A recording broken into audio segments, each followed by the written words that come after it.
Just before we get going, could any members or officers in physical attendance with an electronic device mute it to avoid feedback?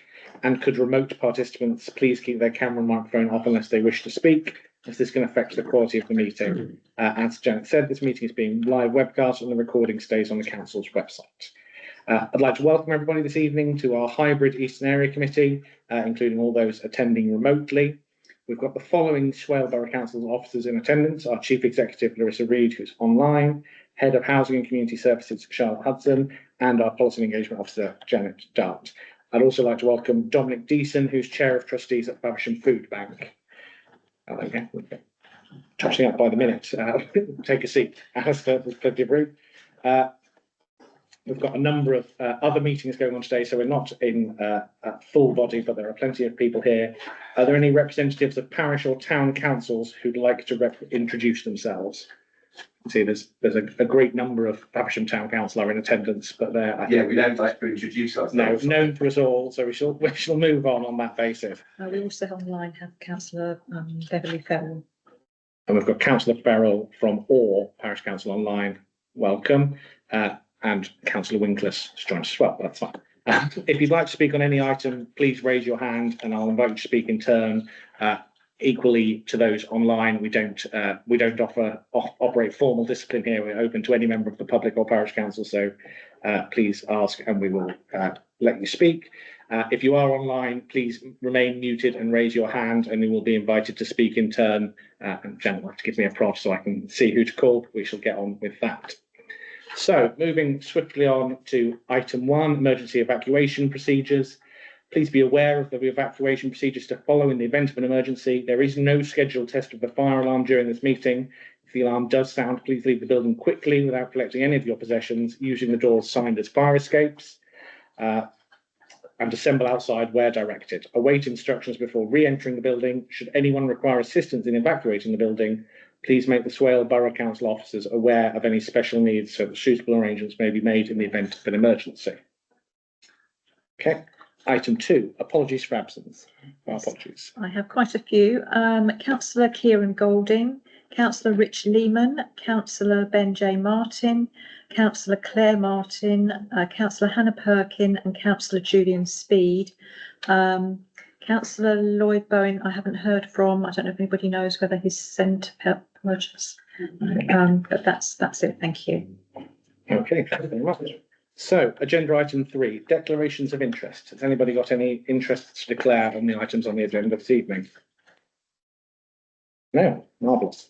So, item 4, do members agree the minutes of the meeting held on the 10th of December 2024, minute numbers 481 to 492 as a correct record? They look correct to me. It's absence. Okay. Do we need a proposal and second if that, or can we just agree? Fine. And we're agreed. Excellent. Thank you very much. So moving on to agenda item 5, a devolution update. And we'll hand over to our Chief Exec, Larissa Reid, who's joining us remotely to give us an update on this. Larissa. Thank you very much, Chair. So if I could have the next slide, Janet. So devolution and local government reform. Before the election back in July, the government had, or the Labour Party, who were not in government at that time, were very clear in their manifesto that one of the things that they were very keen on was the idea of mayors. In 2023, when it was the local government elections, the manifesto was 21 pages long, and there were 24 pages long, and there were 21 references to mayors. So it wasn't a surprise when Labour formed a government that they talked about devolution. And what they said was that the councils are the foundation of our state. Whenever there's been any problems, it's always the councils that government look to help with the solutions. If you take COVID, the work that the councils did was quite a lot. And they're critical in driving growth, delivering and reforming the local public services that people rely on, and to the democratic system. And they feel that government have got a really important role in delivering 1.5 million homes, supporting the NHS, which is done through some of the preventative work, or delivering clean energy. what they said is, in order for the government to meet their agenda, they needed to put local authorities back on their feet. So there was a real understanding that local government was in crisis and something had to happen in order to put them back on their feet. Next slide, please. So the devolution white paper came out on the 19th of December, just in time for Christmas. And like all government policies, white paper policies, it's quite a long, dull read. So we've read it for you, so you don't have to. And what it said is basically that England is one of the most centralised countries in the developed world. So if you go to France, you have areas with Monsieur le Maire or Madame Maire, who has an awful lot of power. If you go to the United States of America, different states actually have different laws. And in most places in Europe and around the world, there are there's a varying level of devolution. In England, we are very, very centralised. We have the government and they kind of decide what councils do and what services, and we provide them. And what they said is that if they want to achieve their national priorities, and if we want to achieve our local priorities, then we need devolution. And what they've said is that they know that devolution's happened, and I'll show you in a minute a map of where it's happened. But rather than it happen by deal, which is what has happened previously, they want the universal coverage of strategic authorities, which is the mayoral authority, and they want it devolution by default. So everywhere has one, and it looks similar everywhere. And what they also want to be certain of is actually that over time that there'll be an integrated financial settlement. So that means that kind of the money just goes down to the place, and the place decide what to spend it on, be it transport, infrastructure, skills, employment, housing, and strategic planning. Health and wellbeing, public safety. So there's a lot of things in there that the government wants to take away from central government and take down to kind of what they call town hall level. It's not quite town hall level, because for us it would be Kent level. And so we were kind of expecting that, and that wasn't a surprise. I think what we were expecting slightly less was the paper also invited proposals for reorganisation in two-tier authorities. So that Swale is in a two-tier authority because it's us and Kent County Council. And they said they wanted unitary councils of around 500,000 people. So that would achieve efficiencies and also help us withstand financial shock. So although several governments over the last 15 years have talked about getting rid of local government in the form of two-tier authorities and moving to unitaries, actually, it wasn't in the manifesto of the Labour Party. So this was, although not a total surprise, we probably weren't expecting it quite so soon. So next slide, please. So what's happened previously is we have had devolution, we have had mayoral authorities, and some of them are very famous. So if you look at the purple in the middle that looks very much like London, that's Sadiq Khan is the mayor of London, and the devolution is in place. Andy Burnham in Manchester, the Greater Manchester mayor, and for those of you that have ever been Coronation Street fans, Tracy Brabin, who used to be in Coronation Street, is the West Yorkshire mayor. And then you've got the blue, which is Cornwall, and they did a devolution deal and they don't have a mayor. And that's not something that the government wants to continue with.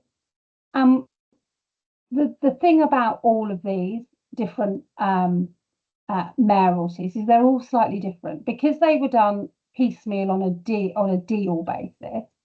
They're all slightly different. So what Labour's commitment is to align the power and governance of mayoral authorities. So it's just what everyone has, and they all look largely the same. And you will see that in kind of sort of below London, there isn't really anything. So the South and the Midlands and the West, other than the very Southwest, they've not really got anything. So there's lots of areas to do mayoral strategic authority. Next slide, Janet. So that's kind of the mayoralty. And what the government said about local government reorganisation was, they wrote in the paper, they said, yeah, we'd like you to do this, and then they wrote to us. And when they wrote to us, what they said is that local government hasn't been empowered to live up to its potential.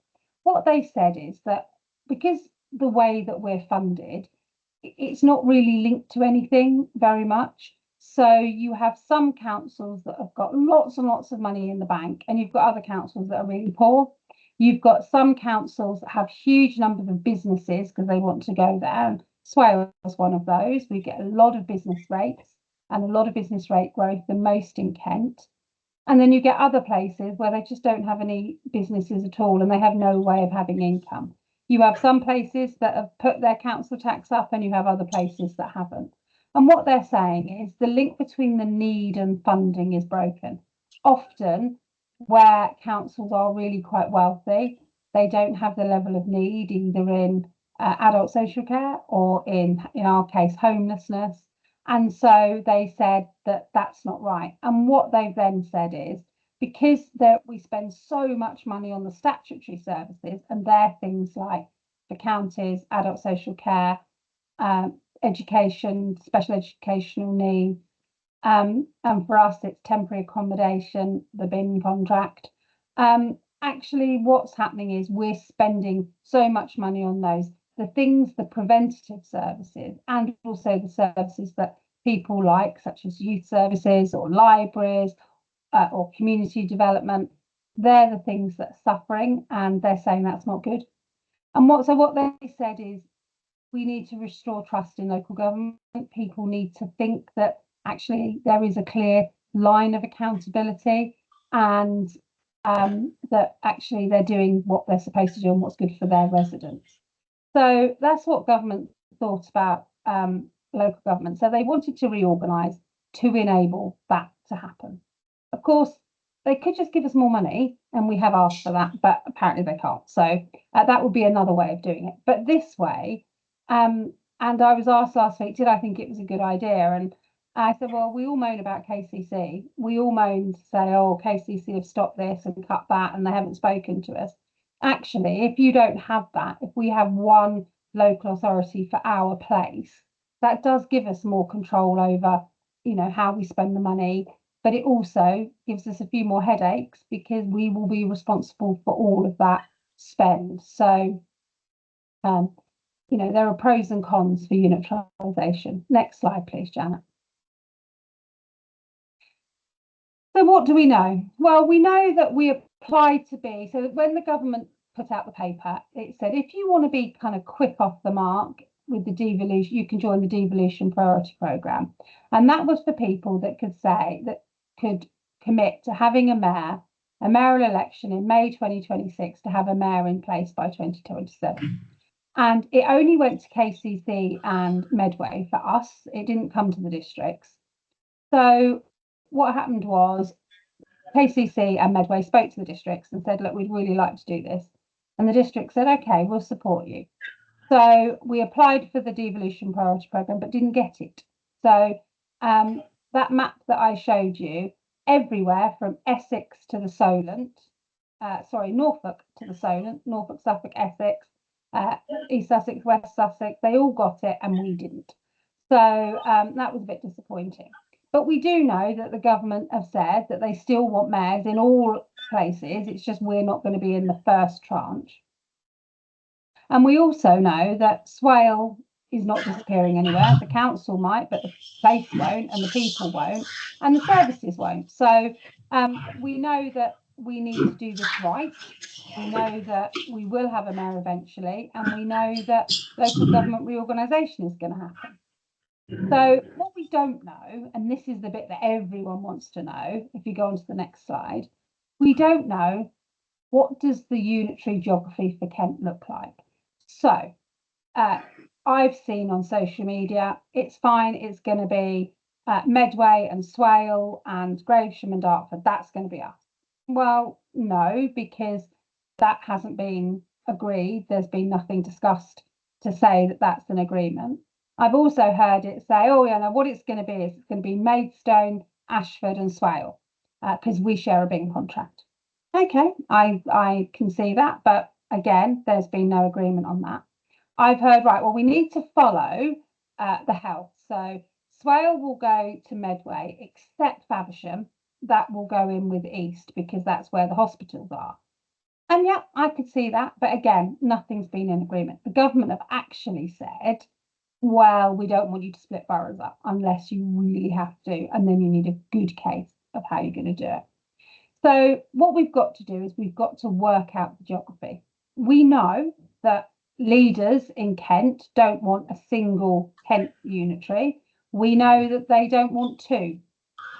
We know the government aren't going to let us have very many more than 4 or 5. So our thinking is it will probably be 3 or 4 unitary authorities, but we don't know yet, and we don't know the geography. We don't know when we'll get the mayor. They haven't told us that. I think that depends on how quickly the first round of mayors comes along. And the other thing is we don't know what the residents of Swale want, because the one thing that didn't happen was nobody went out to residents and say, well, actually, what do you want? Do you want a mayor? Is that a thing? So that hasn't happened. But what we do have to do now is we have to demonstrate that in the local government reorganisation bit, we've got residents involved. We've asked them what they think. We're not allowed to say, do you want this? It's not a referendum. But what it is, it's what's important to you? What services are important to you? What's the geography? And so one of the things we are going to do is with other Kent colleagues is we're going to be doing consultation or engagement. They don't call it consultation, engagement with residents to say, actually, what does it look like to you? Next slide, please. I think the problem is, though, this all has to be done very quickly. So our initial local government reorganisation responses by the 21st of March. And you could think, oh, Larissa, you've done the date wrong because 21st of March is in 4 weeks. Actually, it's in less than 4 weeks. And you're right, it is in less than 4 weeks. So we're not going to be able to put in something really detailed then. What the government have said is it's fine. We just kind of want to know what your initial thoughts are. And the most important one is the final proposals, which have to be in on or before the 28th of November 2025. So that's kind of by November, we'll all be getting ready for Christmas. We have to have our final proposals in. And the government have set out a framework that we have got to follow for these, and that is around about 500,000 people. They will accept slightly less. They will accept up to 700,000. Not splitting up boroughs, not having unitaries that go across two for us. So we couldn't link in with Thurrock. I mean, why would we? But we couldn't because they're in a different mayoral area than us. They're in the Essex mayoral area. So you have to stay in your mayoral areas. And then the government then we put our proposal in, and we could put more than one proposal in. Any district can put a proposal in. They would like probably as few proposals as possible. But let's say we put in 3 proposals for Kent that split Kent up in different ways. The government will decide which one they want. So it's a government choice. And as I say, the Kent leaders are working on what the consultation looks like. So parish councils, and I heard someone say that Faversham Town councillors were there. They're not really affected by the legislation, but they are affected by the outcome. Because if we're devolving more powers from government to us, well, surely we should want to be devolving more powers from us to district, to town and parish councils. And some parish councils have gone, bring it on. And some of them have said, yeah, we can run practically what you do. Others have said, hang on a minute, we've only got 4 parish councillors and, you know, they're all retired and they don't want to start taking on loads of services. So there is a real discussion that we have to have about that. And we've also already been asked to say, right, if we're doing this, we have to have town and parish councils everywhere. And we're not allowed to do that at the moment because we're also having a local government boundary review. And until that's complete, or as we think might happen, is postponed or stopped, while this piece of work happens. We're not allowed to create them, but there is something about creating them only if people want them. And of course, we don't know that yet. So that's kind of what happens now. We're working away on the report for the 21st of March. A report will come to Council of Swale on the 12th of March, which will set out what we're intending to give to government on the 21st of March. And the most important date really is the 28th of November, because that's when our final proposals go in. Next slide, Janet, which I think says any questions. So does anyone have any questions?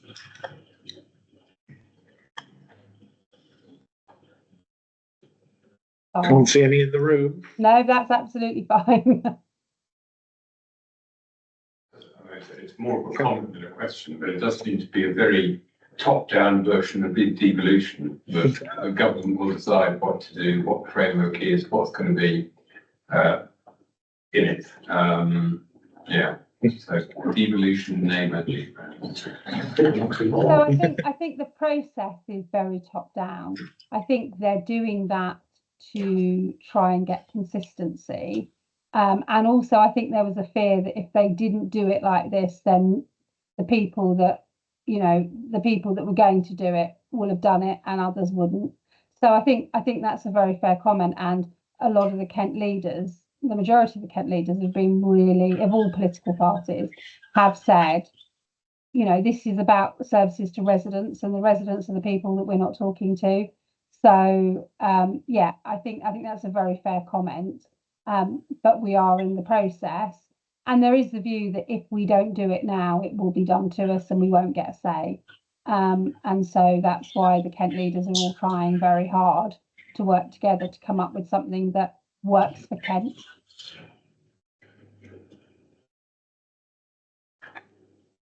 Great. Thank you, Larissa. Thank you very much.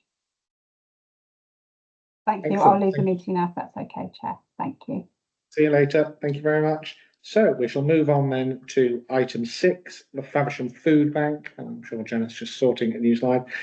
So There we go. very pleased to welcome Dominic Deason, who's the Chair of Trustees at Faversham Food Bank, who will give us a brief talk about the food bank this evening. And it will Thank be you. brief, I promise you. I'll stand up so everyone can see me. And thank you very much for the opportunity to talk to you. Just very briefly where the food bank is now. It started 11 years ago in Faversham, and since that time it's been based at the Gospel Mission in Tanner Street.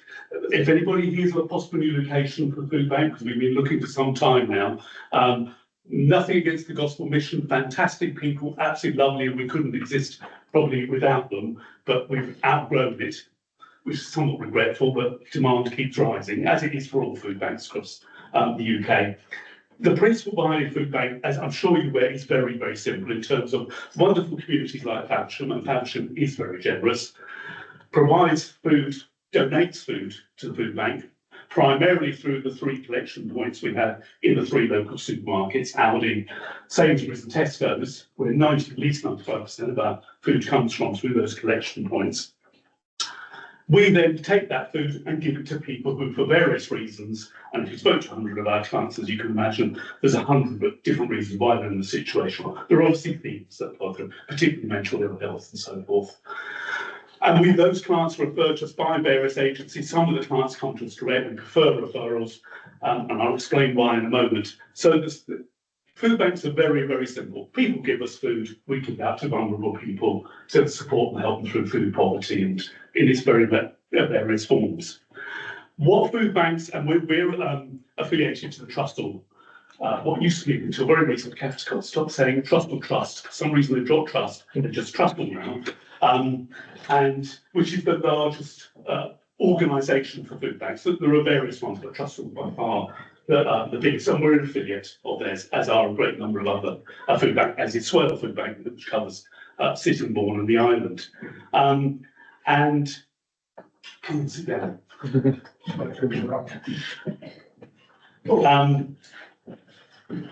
And what we have a slight misnomer, only slight one, being called Faversham Food Bank, because we don't just cover the town, we cover a very much larger area. Can the next slide, please? Janet, thank you very much. And We, in the north, which obviously is not very far, we go out to Condia, Ludden, or Appleys. But in the east, we're going out halfway to Canterbury to cover those villages there. In the south, we go at least halfway to Ashford, and in the west, we go at least halfway to Sittingbourne, and probably a little bit further somewhere, like Linstead, for example. So we're covering the population in Faversham and out in all those rural areas.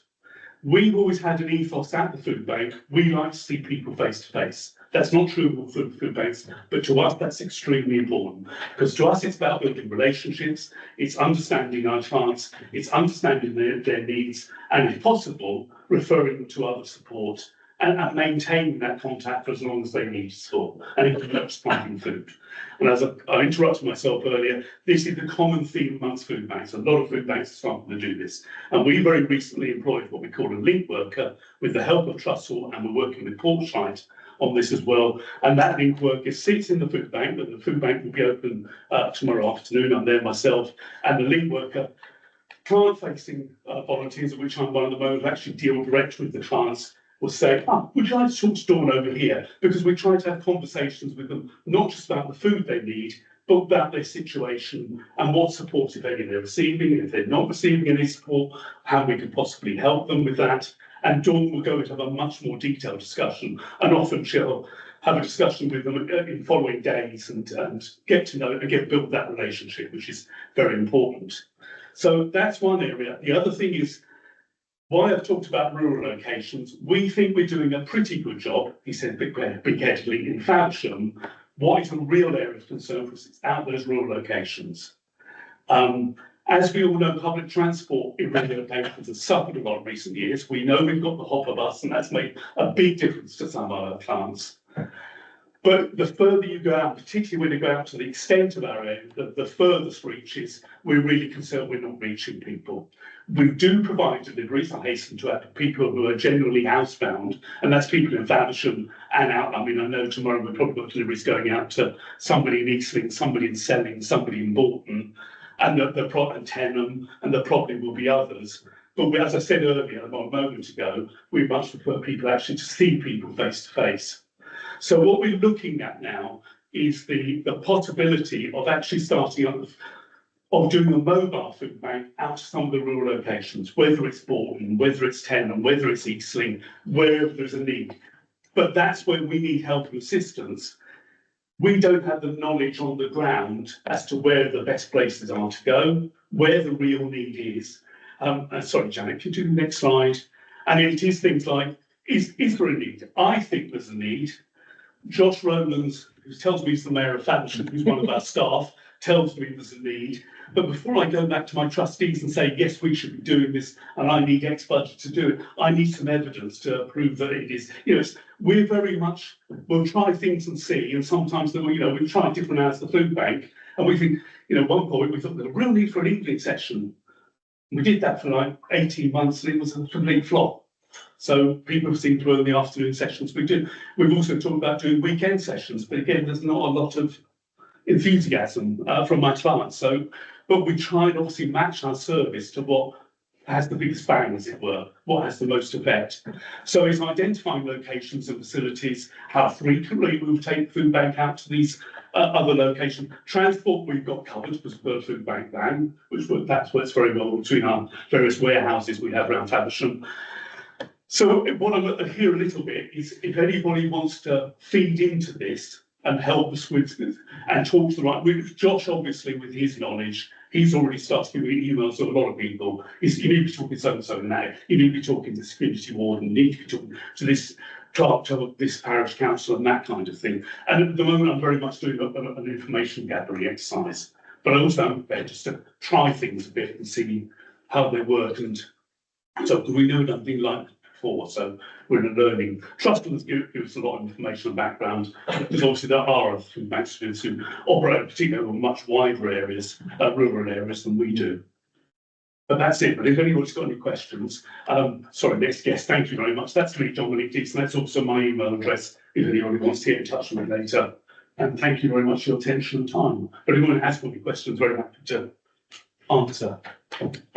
Thank you, Dominic. Any questions in the room or online? Chris? Chris Oswald Jones, Fielding Street. Do you have an overlap with other similar organisations on the peripheral of your current? Well, we work with a number of, we work with all the other organisations in the town. I'm not sure it's quite right. It's coming up the right track, social care services, as it were. And by that, I mean, we work with very closely with Faversham Umbrella, Citizen Advice, West Faversham Community Centre, all the people you would expect us I think to. what I was asking was, Sorry. are there other food bank? Yeah, absolutely. So we work very closely with Swale Food Bank, who covers the island, Right. City, Hall and Sit. We work closely with St Canterbury Food Bank. Thank you. Ashford's a bit more fragmented because there's quite a few food banks in Ashford. Whereas Canterbury both covers Canterbury City and Whitstable and Herne Bay, so they've got a very big area, but they operate differently to us and they only provide deliveries, they don't do any face-to-face. Some reports items, so that. Yeah, absolutely, force like a lot, because obviously we get a certain number of, it does vary in Faversham a lot, but rough sleepers, people sofa surfing and that kind of thing.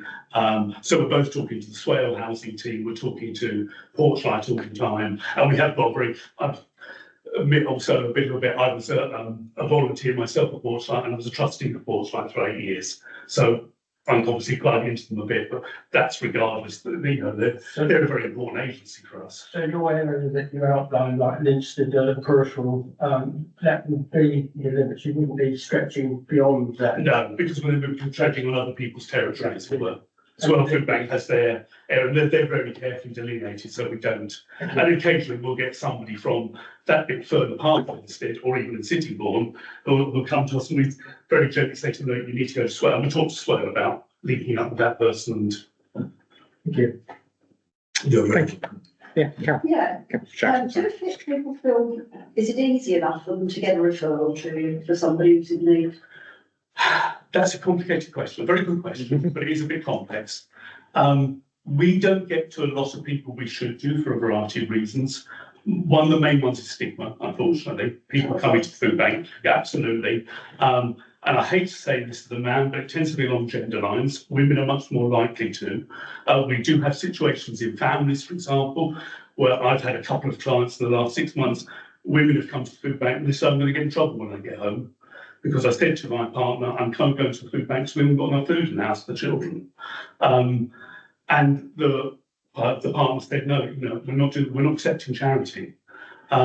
We do get people sometimes walking up and down the road outside, giving themselves with enough courage to come in. And then we go out and talk to them and just try and gently encourage them to come in. And obviously try and be as friendly and open with people as we can be. Some people perhaps overuse the food bank. It's always a difficult balance. Those kind of people, we try and make sure they are getting support through other agencies as necessary. We've got some people who'll be coming to the food bank for years. We've got some people who will be probably twice in 6 months they use us, and they've got themselves sorted out to the extent. It's a great variety of support that's required by depending who it is and what their circumstances are. Thank you, that's great. Anybody online?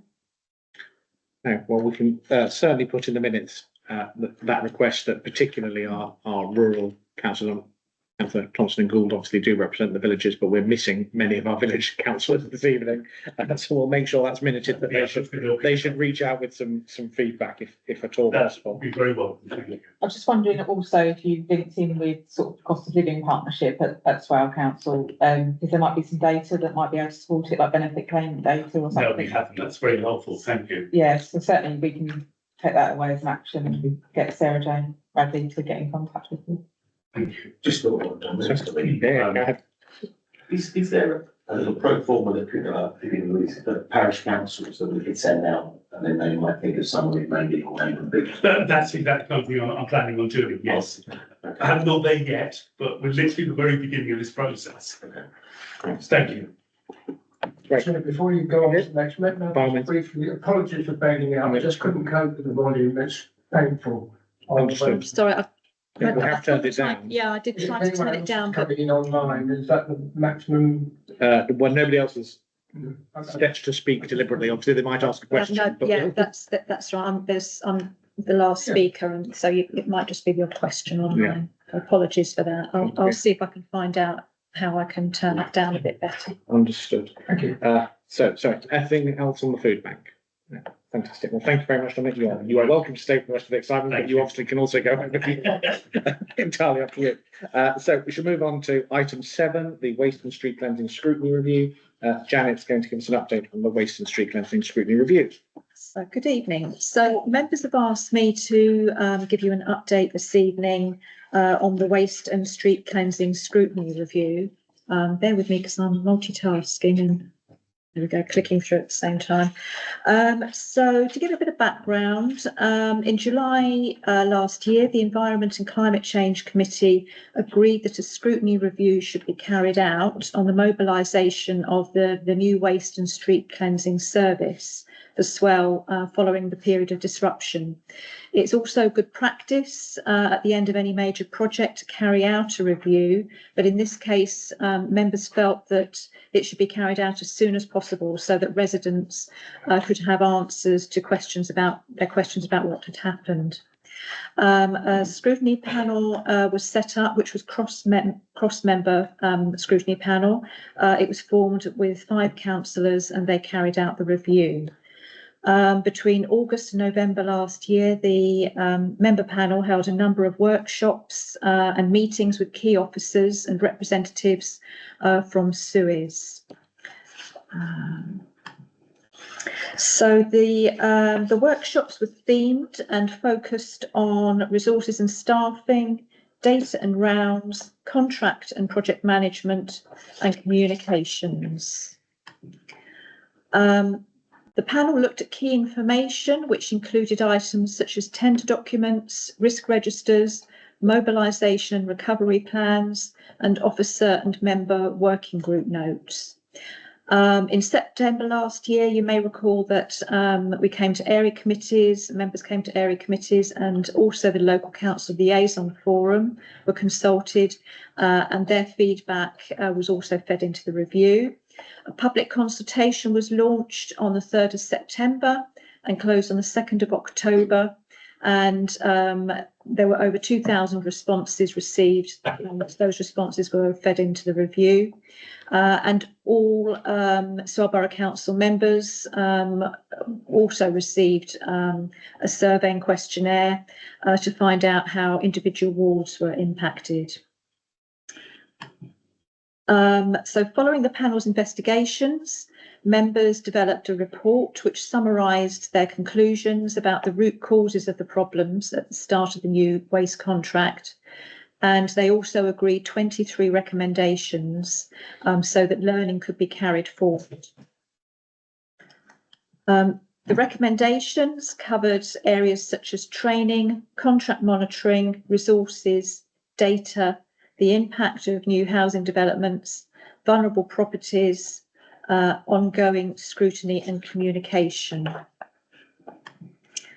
The member panel took their report to the Environment and Climate Change Committee on the 15th of January, where their findings were discussed and the 23 recommendations were agreed. The committee proposed and agreed a couple of minor amendments to the recommendations, which was around scrutiny going forward and also the frequency of taking update reports to the committee.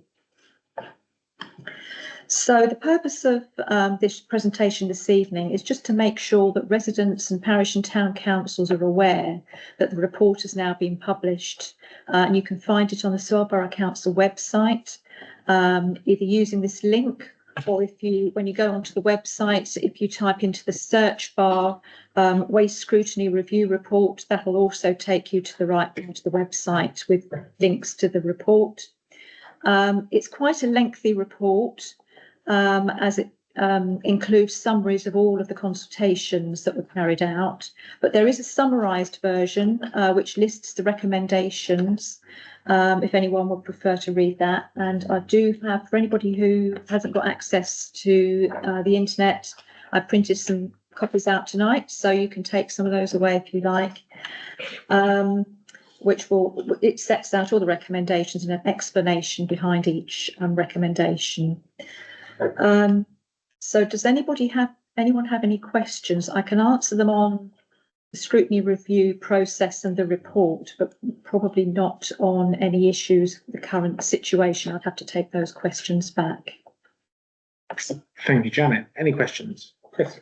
Not a question, it's a statement of observation, if that's okay. Under the Biffa contract, I was aware, living in town centre, of the mechanical road sweeper coming along into town from presumably the Sutton depot, along West Street every morning, and then going off to do certain different streets and around, and then this might be from 5:30, 6 in the morning, and then regularly finish up in Central Car Park, 7 o'clock, come from Great, meet the mates, and so on. This doesn't seem to be occurring at the moment. We just get an occasional come through, so that's routine, I guess. Okay, But it was an established event that the Biffa crews been lifting and the mechanical road sweeper, they all met for about 10 minutes, quarter of an hour, up at Central Car Park. Thank you. I'm aware at the moment there's a lot of stuff being put down, so that has to be, Certainly has an impact. but that's just an observation. okay, I'll pass that on to the team. Thank you. Yes, and certainly the last questions asked about street cleansing, there was a process at the beginning of the contract setting around the grading of the routes. So routes are A routes or B, various letters to determine how regularly they need to be swept. And it was a number of routes that were obvious to us that should have been kept as A had been downgraded without local knowledge. So it is possible that's happened. I wouldn't be certain of that, but that is a possibility. It's also seasonal, of course, with the leaf. Yeah, indeed, there's a lot of trees. So, and this is mechanical road sweeper, nothing to do with the spoils, deep cleaning, Quite. Yeah, shovels and brushes. absolutely. Thank you very much. Any more? Mine's just an Councillor Jackson? observation. My ward, actually, I've had hardly any complaints at all in the last, well, since Christmas. That's good. And the almshouses, which really was a Mm. problem, has now seemed to be rectified. Fantastic. Certainly, but that's a similar experience now. We had a number of communal problems in the town centre that do seem to have improved in the new year. So that is very positive. Any more waste scrutiny? Yeah, fantastic. Well, thank you very much, Janet. So we'll move on to item 8, flooding in the Eastern Area Committee, which unfortunately for all of you is more of me. You've all seen the published tracker. A few notes to add that every time we publish it, we get more feedback from the public, which is very positive. That items 1 to 4, serials 1 to 4, upon some closer inspection of some flooding maps, there is now a suggestion that some of this road flooding might be due to the sewer capacity running north from Whitstable Road to Cook's Ditch and that in that direction. And so that there might be some southern water responsibility as part of these flooding, not just the gully cleaning and unblocking there. So I will be adding that to the list of questions to ask and actions to take and raising that. Also on serial 5, again, some further information to come to light that part of the problem is the sluices under the TS Hazard building. And clearly some of the problem occurs at high tide when water cannot possibly discharge through sluices that are underwater. And so that doesn't work. So that's part of the challenge there, which again requires some further investigation. Button on that particular. By all means. A regular routine problem is that the drainage system from the road drains outside the brewery run down into the creek. The flat valves, the longer term valves are buried in silt, so they're probably open or they get a log jam or branch. That's been for years a problem. Southern Water Authority to clear it, but they can't get to them. Certainly. Because of the mud, silt. Quite. Councillor Newman. Actually, I think in terms of the breweries ones and some of the ones around there, that isn't so much of a problem because someone actually stole the lids of the metal. So the problem is simply that they're blocked with mud rather than the lids are jammed. There's been talk about putting them back and whether that would be a positive or a negative thing. It's complicated, but I believe that's not as big a problem as it might be, but for someone stealing the metal. But there's evidence regularly on very high spring tides of geysers coming up the drains. Yeah. Very much. That's due to that. Absolutely. Backflow. That's right. Yeah. Councillor Jackson. Yes, it's number 6, Town Street. Mhm. It's cross-town walking improvements that actually seem to be rectified. I don't know if Chris would agree with me. I've spent 5 sessions doing the leaf clearance after the KCC did their bit, but the leaves were a separate issue. I've had 2 wheelie bins full of leaves along the curb, cleared that. It's important to keep that particular drain gully clear now. It's continuous leaves drop from the overhanging. Yeah, a number of trees. A request for councillor Jackson that the, again, mechanical road sweeper does routine down that stretch. Yeah, understood. Well, we can certainly add that to the track. Certainly solves the problem for a minute. They've seen the drains as well. Mhm. I know full well that they cleared out all the Yeah. drains, which were wrong. So that's, Yeah. if that can be maintained and protected, that would be very positive if we can tick that as achieved on the tracker. Moving on to serial 11, an additional concern has been raised about the sufficiency of gullies on the north side of the A2 London Road. So that will be added again, but it remains a Kent County Council problem, but it's a separate challenge as part of what is causing that issue. So it's a different question for us to ask. So I will be adding that to the tracker. And then the final one is that hopefully an item we can add to the tracker and remove swiftly is that the active travel interventions at the bottom of Lower Road, where it meets Ospringe Road, did generate some challenges of drainage due to the changes in elevation, but they've been added to the town council's snagging list for KCC to fix. So hopefully those will be rectified relatively swiftly. Mr. Oswald Jones. Junction South Road outside 62 South Road, there was a new in the curb drain that solved that problem. Mhm. There's a puddle problem which I haven't yet relayed. I need to take a photo when it's raining hard on the Gang Road. Mhm. I'll forward that. The Morris Road, that's as far as I know been solved. Mhm. And one outside 4850 Lower Road, I believe that's been solved. An ongoing thing, I've got any issues, report it to the local councillors active travel team. Absolutely, yes, certainly. Obviously, those not in the town could report them through the Eastern Area Committee and we can add them to the tracker, but those in the town can also go to the town council who can, particularly on the East West walking route, can exert some pressure there. If there are any more, Councillor Thompson? I noticed it wasn't on the tracker, that was also, maybe I need to put it on, about the lane is it still the same issue, Yeah. massive facility? Yeah. It's, what's the name of the road? The street, It's just the street, what's the bit that identifies the lane bar? just the label. But it is just the lane bar, It's the- it's the street Newham. So the lay-by, the street Newham is a thing that people will understand, is it? The lay-by is definitely owned by KCC, Yeah. that confirmed. Yeah, Okay, And it's by properties 2 to 6. yeah, The it street. runs quite badly and then massive still streets. So we can put that one in there. and it's just a blocked, something's not. Well, it's an issue, an ongoing issue, I think, because it's slightly low, it doesn't ever run away. So Right, so no drainage. there's a drain, I think it's an ongoing drain issue, and Okay. it's been getting worse, well, it's been like. There's a build-up of mud. Yes, that- And then the whole label is covered in mud. Yeah. They have done some work to it, but it's not resolved the issue. Understood. We shall certainly add it. Chris? Just a point of note that tomorrow it's a scheduled gully clearance, I think it is, drainage clearance outside Park Road, Wistful Road. Tomorrow, let's see if it happens.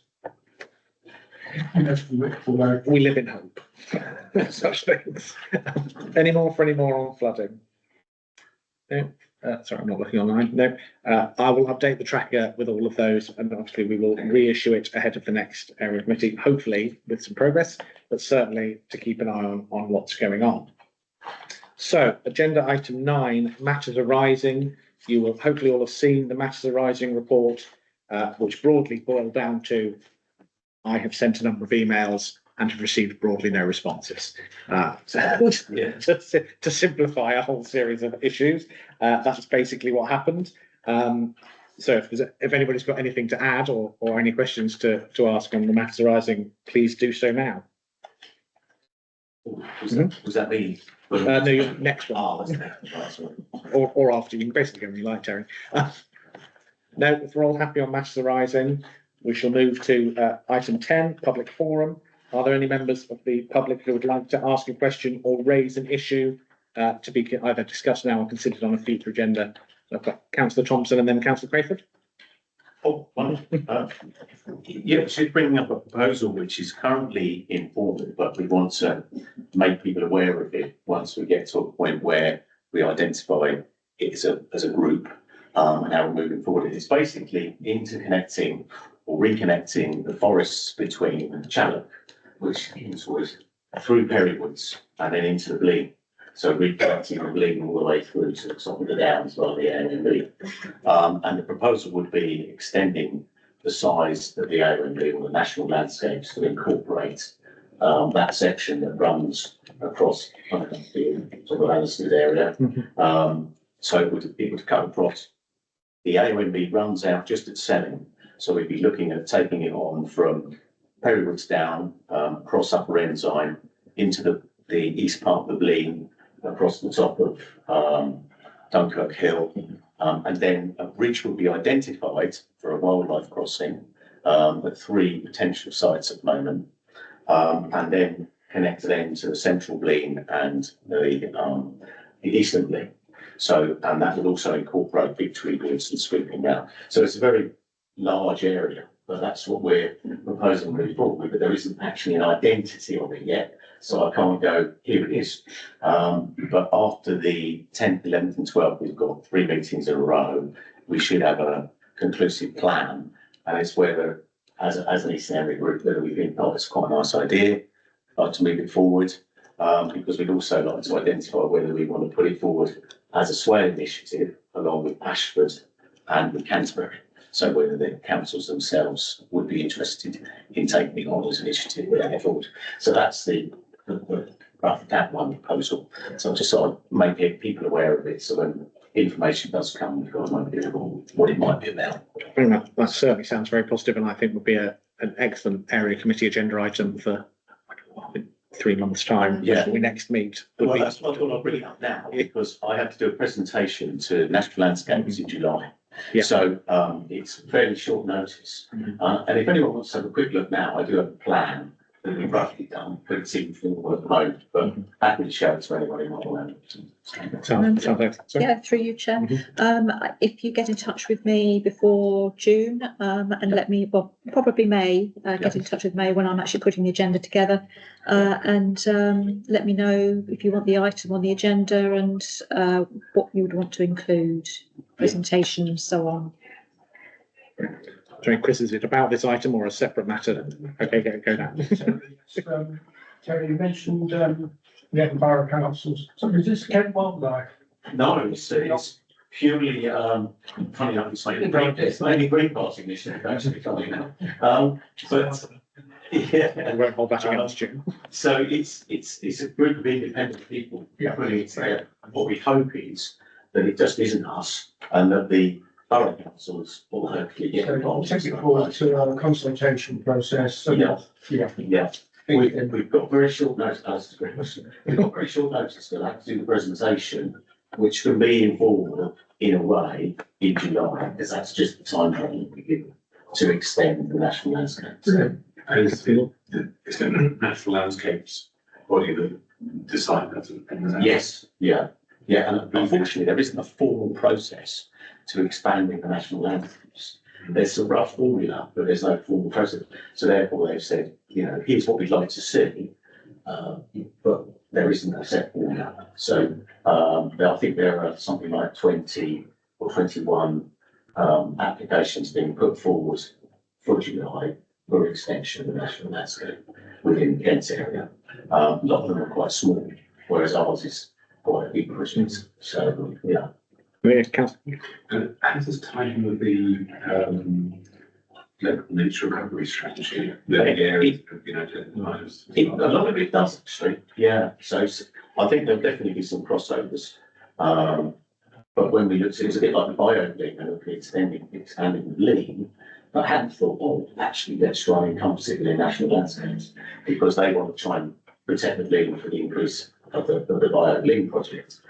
And in a way, there were probably 3 larger projects on the go, and it makes sense to try and bring them together, really, with all those different groups. Ashford have been really, really positive, even though they're actually only a small area. But they're the most proactive at the moment. But I'm hoping it'll be adopted by local authorities rather than it being, you know, a local people initiative. Understood. Yeah. Same topic. Who governs the determination of AO and the Well, borough councils or is that a higher? no, it's national landscapes themselves, which I don't know how that works, because we've got to put a proposal forward, in July, Right. and then they'll look at it, and then our local group of national landscapes, I imagine would think, oh, this is one we want to put forward, so national landscapes, sounds a bit strange, but the Kent area. And what it does, it's about timing, because I don't know if everyone else knows, there's another project, which is a UNESCO project, which has gone through from Swale and from, and they say all of them, which is to create a biopark, geopark, sorry, which encompasses northern France, part of northern France, the Channel, and then what they call the donut, which is this amazing bit of geology which we've got as the Downs. And they feel that it's such a unique bit of landscape that it should be given special status. So they're currently putting in a proposal to be accepted under an UNESCO bid. So that's happening at the moment. Thank you very much. No more on that. Councillor Craig, do you want matter arising? Oh, sorry, public forum. So lately, the police are dealing with lots of reports of antisocial behaviour and off-road bikes. They've done some investigation and intelligence suggests that a lot of these bikers are driving their bikes to a location, to a field of Western Link, which they ride their bikes around in the field. They have a great time. The police have met with the farm, and there's some reluctance for the farmer to secure that field based on costs. So I was wondering if this committee or Swell has any appetite to work with the farmer and local police to help secure that field. And when I mean secure that field, a lot of people use it to move their dogs. So the sort of idea would be not to secure it from them, to secure it from off-road bikes, or put up some metal frames to stop bikes going through. A lot of these instances are reported across many different wards. So because I know what Vincent and Priory, some of the wards beyond Faversham impacted as well. So I just wanted to raise it to see if the Borough Council wanted to have any appetite to help address the problem with the farm and the police. I'm certainly happy to do something as chair of East Area Committee. I'm looking to my left and right as to what I can do or who I should write to. Yeah. So I suppose the mechanism really is to probably raise it with the community safety partnership. I think if it's funding that's being asked for, that could be quite challenging, particularly on other people's land. It's not to say that it's never happened, but there is very, very limited funding for what we normally call like target hardening of these types of processes. Which is often done on public land and public spaces that we have responsibility, but not normally in private spaces. But that said, if we take it away, we can have a proper look at it and also understand. We can speak. The police are a part of the community safety partnership, and we can sort of look at what options are available to solve that problem long term. Fantastic. That's very sensible. And just to confirm, do we have a rep on the community safety partnership with an area committee, or do we just? No, so the chair is Councillor Tom Lundy. So there are two representatives. One, Councillor Perkins is also a member of that committee, but they've been appointed because they sit on the communities service committee rather than from an area. So Councillor Lundy is probably the right approach. But also, obviously, Councillor Perkins covering your area as well. Fantastic. Thank you very much. Chris? The area referred to is notoriously 20, 30 years, comes in spate, dies down for a year, then another group, breed, whatever. What's the word? I think group's probably the most appropriate choice. Generation. To secure farmers' field would be horrendous, and then just move on to another area. Yeah. And this also, this particular area of the Western Link goes into Northern Buckingham Parish Council area, goes into Young Parish Luddenham, where we have a parish clerk. Difficult one. And there's many public rights of way across those fields. So Yeah, as Councillor Crayford said, no, there's no appetite to shut it, but there's a security gate. So I think that's a really good way forward. It'd be really good if the chair agrees to write to the community committee, because that's what James says. If we shut off the access, it's probably going to move the problem to another part locally. So, you know, perhaps there's, I know this is probably not a possibility. Perhaps if one day there could be a location to ride their bikes, and that's a problem. So it'd be great if the community can think long-term solutions. Obviously, they're limited and constraints, etc. Yeah. I would really want them. I think we can certainly ask the Community Safety Partnership to look at it with that view in mind. As you say, we have to be realistic about local government, but that is a request we can make. Chris? Not just the bikes problem, but other problems, flight footing and so on. And wildlife cameras would be brilliant. You just set them up with their own battery supply and you can come to a call. But the trouble is, these bikes don't have any formal identification, so it leaves a bit in the middle as to what can be done with any partial evidence. It is very challenging. Good idea. Wildlife cameras. We'll ask that as well. Any more? We call it public forum. Yeah, Councillor Gould. I just think council on this, we let the committee know about the two medical practices in Faversham are in process of moving towards merger, which we hope will actually strengthen the sort of medical voice within the town. The drive at the moment is towards neighbourhood provision, and we're feeling that actually to be able to be one practice would be good in terms of getting service and funds into the town. Just to let you know that process has started and will be moving forward over the next year or so. It's a very useful update. Councillor Newman. Yeah, on that, if it's going to lead to efficiencies and a better service, shorter waiting for an appointment, that's brilliant. The initial announcement said that it will make absolutely no difference, which wasn't the smartest thing to do when people are constantly complaining about being told the doctor can't see them for a month when they manage to get through the labyrinthine phone system. So saying this will make no difference, I don't think quite got the right. I think it's trying to reassure people that actually the services, nothing's going to happen overnight. Because there'll be a gradual merging of ways of working. But I think the hope will be that actually there will be a more unified front door. And so that there won't be that sort of quite a bit based around the system. Fantastic. Thank you, Councillor Gould. My only comment, going to the second, is that I'm sure the practice will be consulting with Faversham Healthy Futures as a kind of local body interested in promoting the voice of health in the town. Yeah. But just to reiterate that would be very helpful. I'm absolutely certain it's on your radar anyway. But Chris? I'm interested to ask the UTC is sort of under the umbrella of, you have to go through reception of the health centre.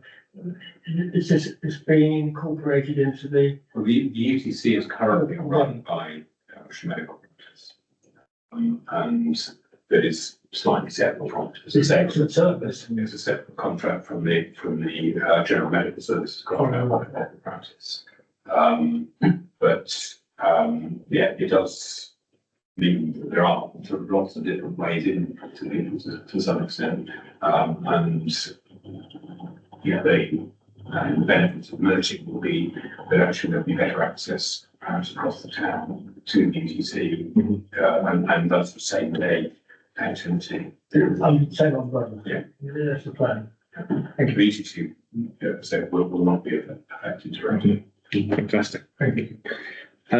Any more? I've written a note.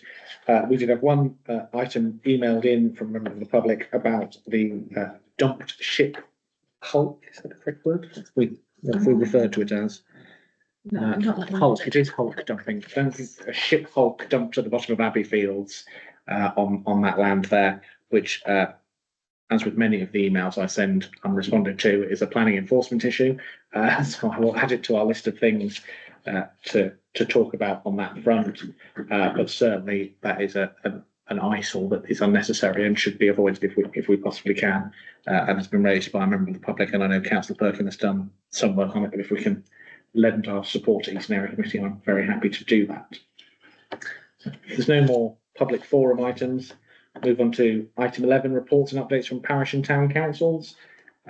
We operate this forum in a very open way, so the parish and town councils can contribute whenever they like, but this is their segment should they have anything specific they want to raise or champion. No, marvellous, great. So item 12, local issues from members to be raised.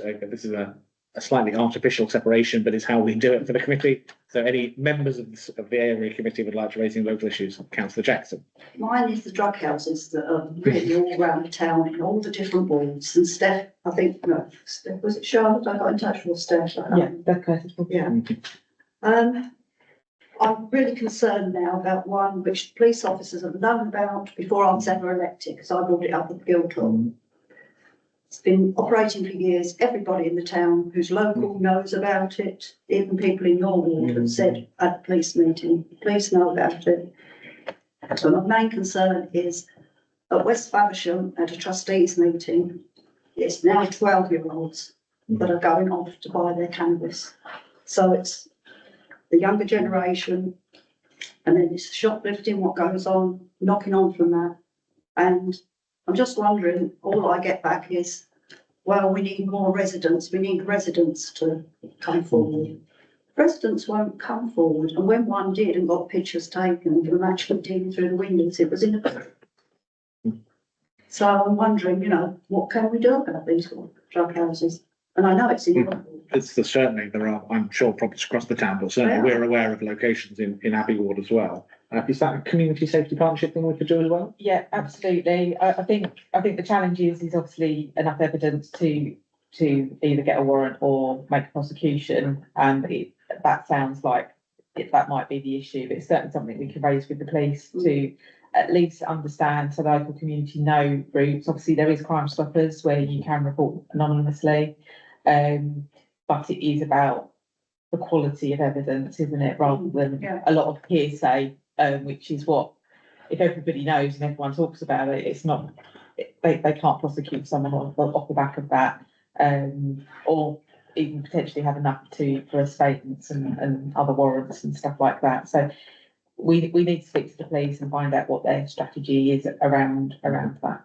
They're saying it's gathering evidence, and they haven't got enough evidence to do a house search, etc., etc. But I find that really hard to believe, as they knew about it in 2018, to my acknowledgement. Because I spoke to one, well, actually it was Kirsten Jones before she went on maternity leave. Well, we can certainly raise that and come back, and if it's a confidential thing, then obviously we can just report back what we're allowed to. But yeah.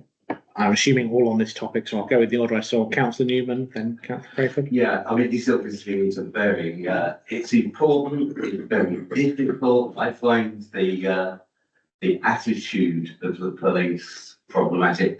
After one of their drop-in sessions in this building, I walked with the two police officers who were the ones at the time.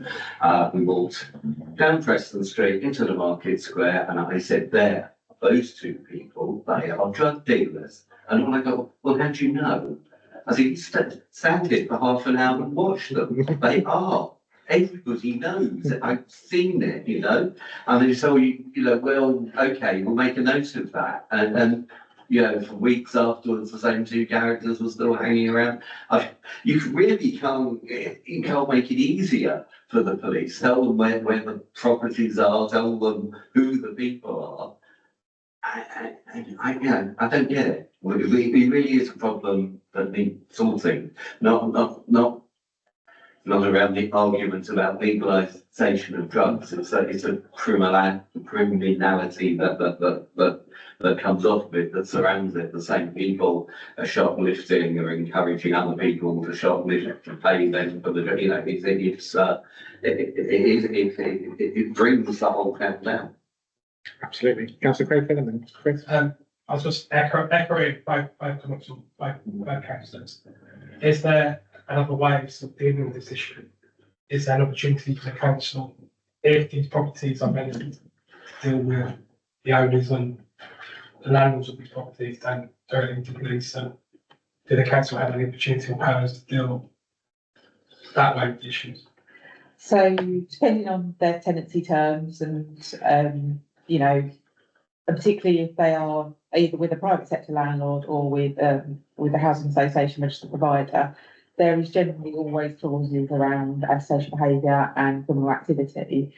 A lot of the time, they will use the fact that there's been a police prosecution to invoke those clauses within a tenancy. So those things are very interlinked. Sometimes, though, the tenancy is the one thing that focuses people's behaviours and the concern around losing that, because particularly if you've got, you know, a social or affordable home and you lose that tenancy, you won't get another one again, and you certainly won't find rent that low anywhere else.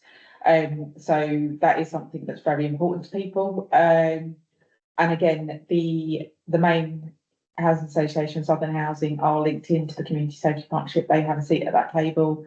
Their antisocial behaviour team is linked in with our community safety unit. So there is a lot of joint working, but again, I think we need to unpick, you know, go back and unpick what has been done, where the evidence gaps are, and look at what the strategy is around that. And, you know, if they, you know, I don't know, you know, I've not looked into it operationally to be able to understand that, but that is something that we can take away and get the various partners to look at their individual powers and see what options are available.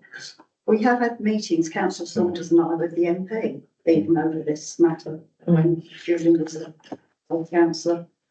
And she's even seen the photographs, what was produced. So we have had a backlog on it. Yeah. And I'm just surprised that the police haven't had a backlog on it. We have. Absolutely. Councillor Fairby? Thank you. The reason I brought it up is because I live on an estate in which West Kent Housing have a lot of properties. And I know that they are now changing their strategy, moving away from police prosecutions to evictions. So thank you very much for your response. That's useful to understand as well for the wider town context. Mr. Oswald-Jones? Yes, linked in with this is shoplifting. Now, I take a very analytical view. I don't want to get into the politics of it, but I'm encouraged to see a proposed bill going through in April where currently shoplifting for anything under the $100 quid just gets swept under the carpet. That to be rescinded is a proposal. And shoplifting leads to shoplifting for their own consumption or shoplifting to sell on to sponsor other. Absolutely. And also the effect of assault on the shopkeepers, what's the word, staff. Indeed. Well, a particular problem we've had in town. Amazing to see what happens with that. That's a useful note for us to keep an eye on, and so certainly a prescient issue in town over the last few months. We've had a number of very challenging incidents. Any more local issues to be raised? No, fantastic. So we shall move on then to matters to be referred to service committee chairs for consideration. We're not doing any of that because Councillor Mundy is not a service committee chair, but I am referring several things to him, but that's fine. So is there anything else being referred to any service committee chairs that we would like to raise this evening?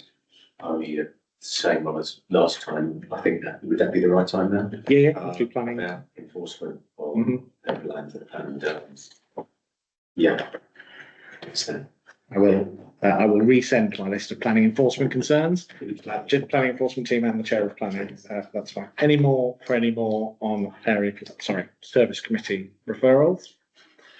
No, thank you very much then. That brings us to a close. The timetable dates of future area committee meetings is to be confirmed, but the next round takes place in June and July.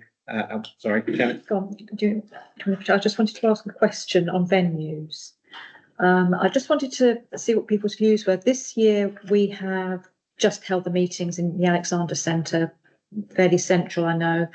Is the preference that we continue to do that? Is the preference that we try and find, we have in the past used venues further afield? But then obviously that might make it more difficult for somebody to get to another one. I just really wanted to get a feeling of what your preferences were for when I book venues next year. Happy to open the floor on that, councillor Craven, if you can get your hand up first. I'm a trustee of West Hampshire, which hasn't a venue, so I'm saying that in the mix. But generally, I'm in favour of moving the meeting all across Hampshire. Yeah. Because, there's plenty of venues, the Umbrella Centre, 3 or 5 building, St Jude's Hall, anything we can do to maximise engagement. I know it's difficult to get people to come to council meetings because they're so tiny, but if we can move it around the town, move it around the eastern area, I think it will benefit. It's a pretty. Any suggestions, if you could sort of let me know afterwards, any suggestions, but it needs to have strong Wi-Fi, a large enough room and parking. They're the 3 main criteria that we need. I'm sure we can come up with some venues that meet that list, but councillor Newman? Yeah, I think you need to ask the people who aren't here. And they will turn up. Yes. And as well as ask if, say, for the sake of argument, it was in the West Hampshire Community Centre, I would certainly still turn up there. If most of the people here wouldn't, then perhaps it needs to always be, I'm not the right, certainly any one of us individually, not the right people to ask, are we? It really depends on where you're going to get the best attendance. I have no idea. I'd certainly be keen in principle that we look to move around the villages and around the town if that's possible. But yeah, if anybody could share some venues. It's got a room and it's got a facility because we used to have council meetings over there. I think. Yeah, that's certainly a possibility. I'd be very surprised if the new Painters Forestall Village Hall was not suitable. I don't. So I'd definitely be suitable. I'd have thought so. Yeah, councillor Crayford and then Chris. So I made that response quite emotional, because I did also something around the villages. Yeah. Talk about the food bank to go to the villages. Yeah. Say if we had the Painters Forestall setting, for example, would we get more people coming in? Could we get more feedback on the food bank? Try. It's It's just a general. Right. I'm in favour of moving it. I mean, certainly on the Isle of Sheppey, what we tend to do is in the colder months, so like the December and February meeting, we try to have them in more sort of central locations, and then we go to the rural ends of the island in the summer months when there's less likely to be bad weather and it's lighter to get there and back. So I could try and sort of aim to do a similar thing in the eastern area.